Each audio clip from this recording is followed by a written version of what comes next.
Is God on America's side? We all thought so when the Twin Towers were destroyed. Off we went to fight the war on terror. Years later, the war is ongoing. The economy is teetering on the brink. Tough times lie ahead for America, and many feel we're experiencing God's righteous judgment. Today, Erwin Lutzer points the way forward for those who want to see America again be blessed by God. From the Moody Church in Chicago, this is Running to Win with Dr. Erwin Lutzer, whose clear teaching helps us make it across the finish line. Turn to Philippians chapter 1. Erwin Lutzer now takes us once again to his 5 mandates for Christians to follow in an age of coming judgment on our nation. First mandate, number 1. We must know the right battle. It is always a battle for the gospel, which is being lost in evangelical churches. I've given a 1-hour lecture on that in a different context, but we must hurry on. Mandate number 2, we must pay the right price. Now, your text is open, isn't it? Everybody's looking at their Bible. It says, and if the person next to you doesn't have one, just share yours with them and lead them to Jesus Christ later. It says in verse 28, and not frightened in anything by your opponents. Now that's a verse for us today. This is a clear sign to them of their destruction, but of your salvation, and that from God. What is the right price? Verse 29, for it has been granted to you for the sake of Christ Jesus, that you should not only believe in him, but also to suffer for his sake. Wow! It has been granted to you. Bonhoeffer, whom I have studied, and by the way, one of the reasons I love to lead tours to Europe is to help people to understand the price that has been paid for the gospel. Bonhoeffer says, we will never suffer well unless we see suffering as a gift. It has been given to you. It is a sign of divine favor.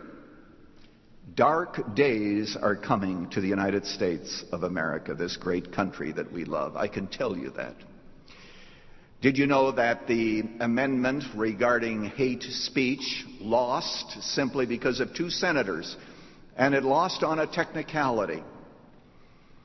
Hate speech would try to shut us down regarding our convictions regarding marriage, for example.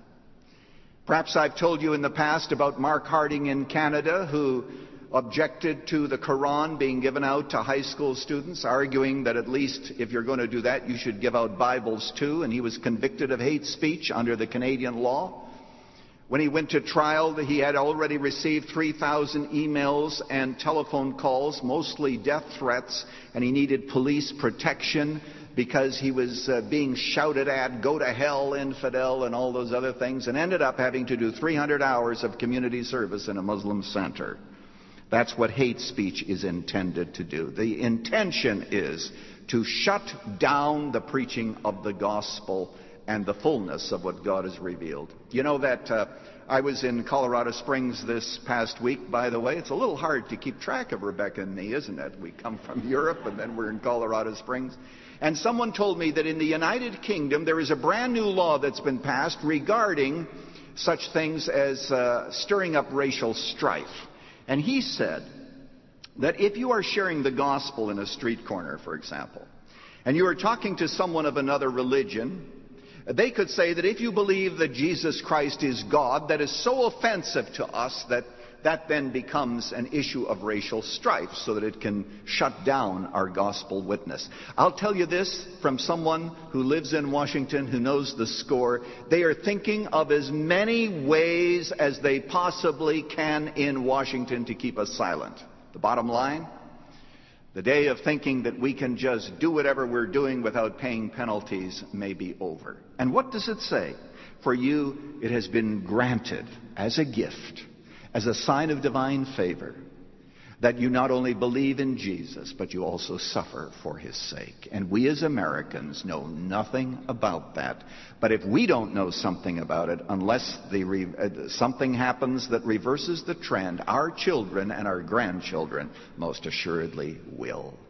Freedom of speech is constantly under attack. Well, Paul says that's the price of paying the gospel. All right, number 3, we must have the right attitude. We must have the right attitude. Here I'm going to simply refer to chapter 2. We don't have time to read, of course, the passage, but he says in verse 3, "Do nothing from rivalry or conceit, but in humility count others more significant than yourselves. Look not only on your own interests," he says, "but also on the interests of others. Have this mind, the mind of Jesus." And what did Jesus say? Jesus said, "I am called not to be served, but to serve." We as Christians should be picking up the pieces of this broken world. It is we who should be concerned about the young women who have children, and we should be involved in their lives, helping them to keep their babies. We should be the ones who should be reaching out to those who have AIDS. We have to live a life in which we simply exemplify the fact that we become servants to a broken, hurting, confused world. And when we disagree with someone, we disagree respectfully. When we find out that in Washington someone has sworn his allegiance to the United States with his hand on the Quran rather than the Bible, we grieve and we weep for this nation, but we do not stand on the Capitol steps and shout words of condemnation. We give them the same respect we would want others to give us. We are representatives of another country. We come from another land. On many instances, I've told you about why Christianity captured North Africa. You remember the words of Cyprian and others who said that it happened because of the good deeds of the Christians.